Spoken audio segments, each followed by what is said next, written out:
Hello everyone, I'm Kenshin, welcome to Talk History. Today's history chat is the outbreak of World War II, the eve of the Polish campaign. Please subscribe, like, comment, share, and turn on the notification bell, thank you. The international focus of the past 3 years has undoubtedly been Russia's invasion of Ukraine. Before the invasion, the country's president, Zelensky, said, "This could be the start of a major war in Europe," which reminded me of the fuse for the European war in World War II, the Polish campaign. But what I want to talk about is the eve of the war, to think together about how similar the situation is to today. As you all know, after the end of World War I, with the successive disintegration of the three major European empires Germany, Austria-Hungary, and Russia, many nations sought independence and autonomy, such as the recently Taiwan-friendly Czechoslovakia, the three Baltic states, Finland, Yugoslavia, and Poland. These countries are also known as the Versailles system. Simply put, it is based on the principle of national self-determination in the Treaty of Versailles and the establishment of the League of Nations, including the redrawing of borders in Europe and the Near East, the redistribution of German colonies before the war, and a series of measures against defeated countries such as Germany, Austria, Hungary, Bulgaria, and Turkey, including disarmament, reparations, and punishment for war crimes. Among them, the Second Polish Republic, with a population of about 27 million, was the sixth largest country in Europe in terms of territory. It had the opportunity to grow, but lost the initiative after Germany and the Soviet Union recovered. This made the countries that had originally separated feel threatened and sought the aid of traditional powers. Originally, Poland also wanted to join the Little Entente of Yugoslavia, Czechoslovakia, and Romania, but was vetoed due to conflicts with the Czechs, and even both sides incited each other to make trouble. I really don't know what to say. The only friendly neighbor was Romania, which signed an alliance treaty in March 1921 to deal with the Russian threat. Even though the treaty had expired by 1939, it later made significant contributions to the Polish government, soldiers, and refugees. In terms of seeking strong aid, Poland turned to Britain and France. The problem was not with these two countries, but their attitudes towards Poland were completely different. Britain, which did not want to weaken Germany too much and make France too strong, believed that Poland was an ally of France and had no benefits for Britain itself. The Prime Minister David Lloyd George, who appeared in the last issue of Pulitzer Reporter, did not even know where the Polish territory of Silesia was, and even sarcastically said, "The Polish people have never shown the ability to maintain long-term independence in the course of history." Although France always helped Poland on the issue of German-Polish territory, it sometimes harmed Polish interests for its own purposes. This ally was not very meaningful. After Poland's independence, it broke out in the Polish-Soviet War. As a result, Poland reversed the situation in the Battle of Warsaw, preventing the Soviet Union from annexing it. In the following 1920s, due to the isolation of the Soviet Union and Germany by the international community, they naturally huddled together for warmth. The two sides conducted in-depth exchanges on military exchanges, which is the same as the constant relationship between the walled country and North Korea and Russia, except that the latter two treat the Chinese Communist Party as an ATM. But what you definitely can't imagine is that at this time, Germany's disgust for Poland even surpassed that of Britain and France. In addition to the change in attitude towards Germany by these two countries and the cession of disputed land to France, the land given to Poland was painful. Not only did it restore the territory of Poland in 1772, but as a punishment for the defeat, it gave up the Silesian coal-producing area and ceded the pure German city of Danzig and the corridor area to Poland, cutting off East Prussia from Germany. This had a great impact on development.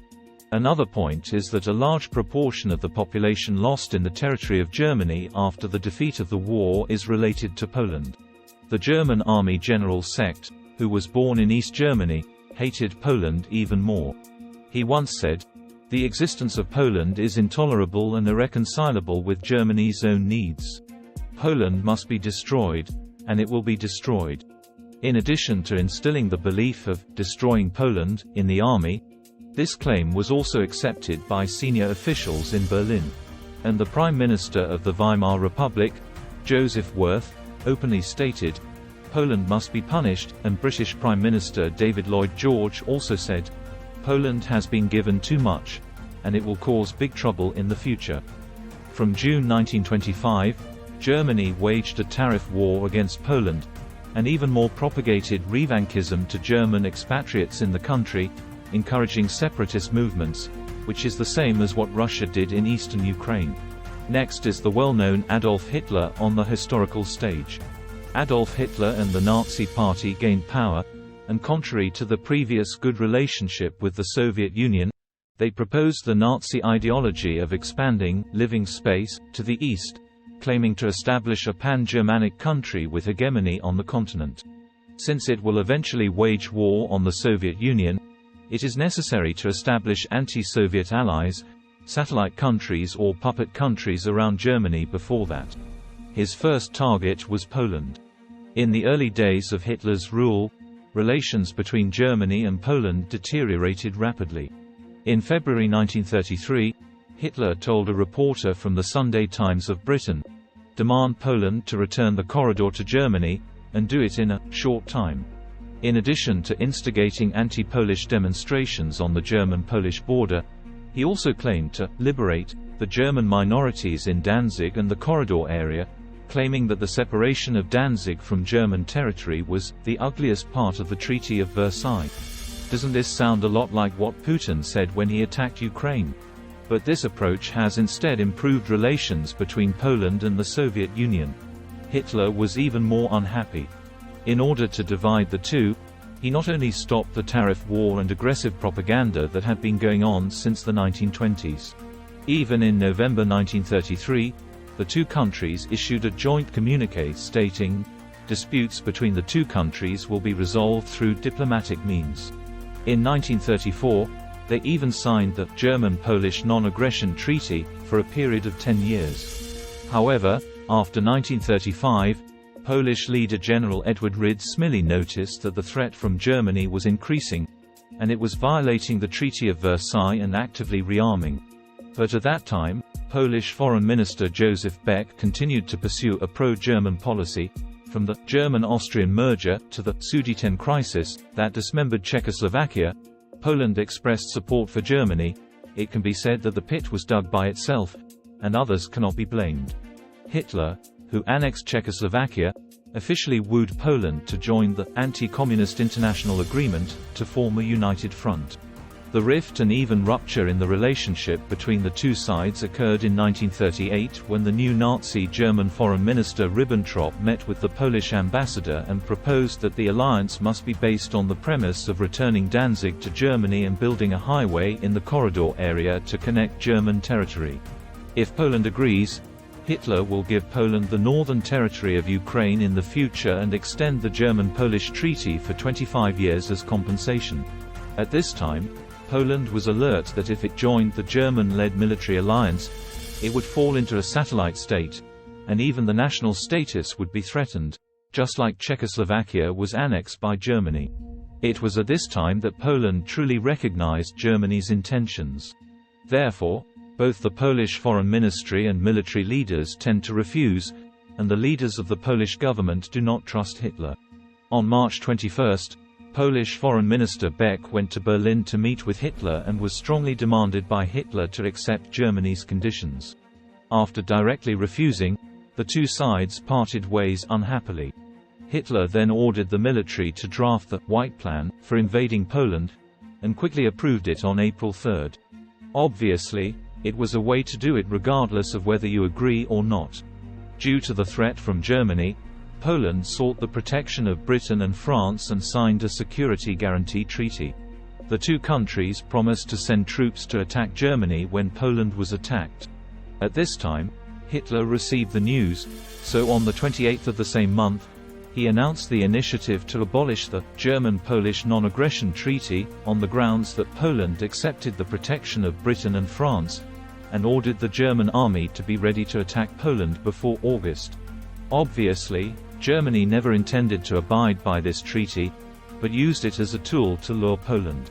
Just as the relationship between Britain, France, and the Soviet Union did not progress, Poland believed that an alliance with the Soviet Union would only provoke Hitler and cause the war to break out early. Seeing the opportunity, Hitler sent Foreign Minister Ribbentrop to the Soviet Union on August 23, and signed the German-Soviet Non-Aggression Treaty, also known as the Molotov-Ribbentrop Treaty, that night, which was valid for 10 years. The international community was shocked by the change in German-Soviet relations, and it was too late to feel that something was wrong.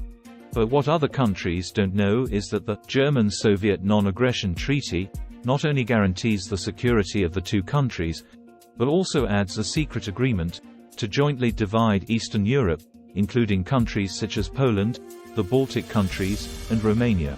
For example, Poland will be divided by Germany and the Soviet Union, with the former getting 49%, and the rest will be given to the Soviet Union, which is equivalent to treating these countries as spoils of division. Originally, Germany would launch an attack on Poland at 4 a.m. on August 26, but three things delayed it.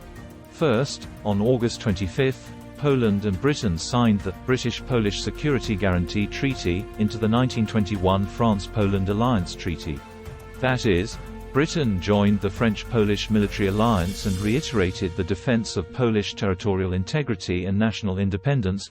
Second, Italy's Benito Mussolini told Hitler that he was not ready for war and would not join this German operation. Third, Britain and Poland simultaneously hinted to Berlin that they were willing to resume negotiations on the Danzig and corridor issues. A wavering Hitler called back the frontline troops, but some troops that did not receive the order launched an attack. Although they were repelled by the Polish army, they gave the Poles a warning that Germany was about to launch an attack. On August 29, the German government responded.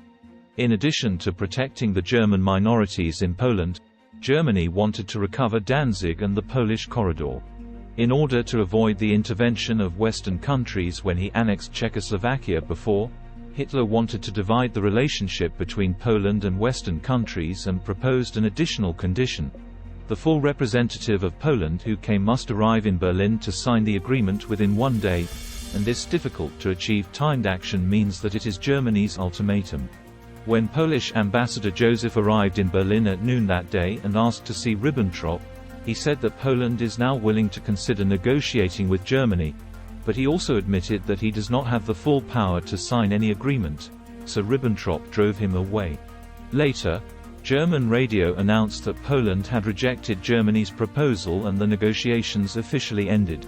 At 4 o'clock in the afternoon, Hitler decided to launch an attack at 4:45 a.m. the next day.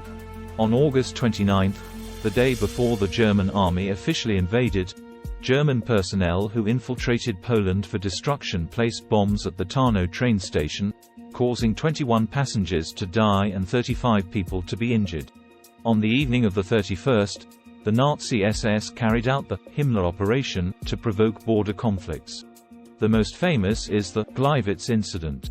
Several SS members dressed in Polish military uniforms and attacked a radio station in Gleiwitz on the German border with a fake national flag. They executed several concentration camp prisoners and disguised them as the bodies of German radio station staff attacked by the Polish army for photographers to shoot. On September 1, 1939, Germany officially launched an attack on Poland. Doesn't it feel very familiar after listening to it? And doesn't it look very similar to Russia's invasion of Ukraine today in many places? History is always surprisingly similar, and it also tells us that humans are really not as smart as they think. After so many years, they still use the same tricks to start wars. Whether it will escalate into a large-scale European war or the Third World War, no one can say for sure, but Hitler did not think before launching the war that he would face so many enemies. If you like the content of my program, liking and subscribing is the best support. See you in the next episode.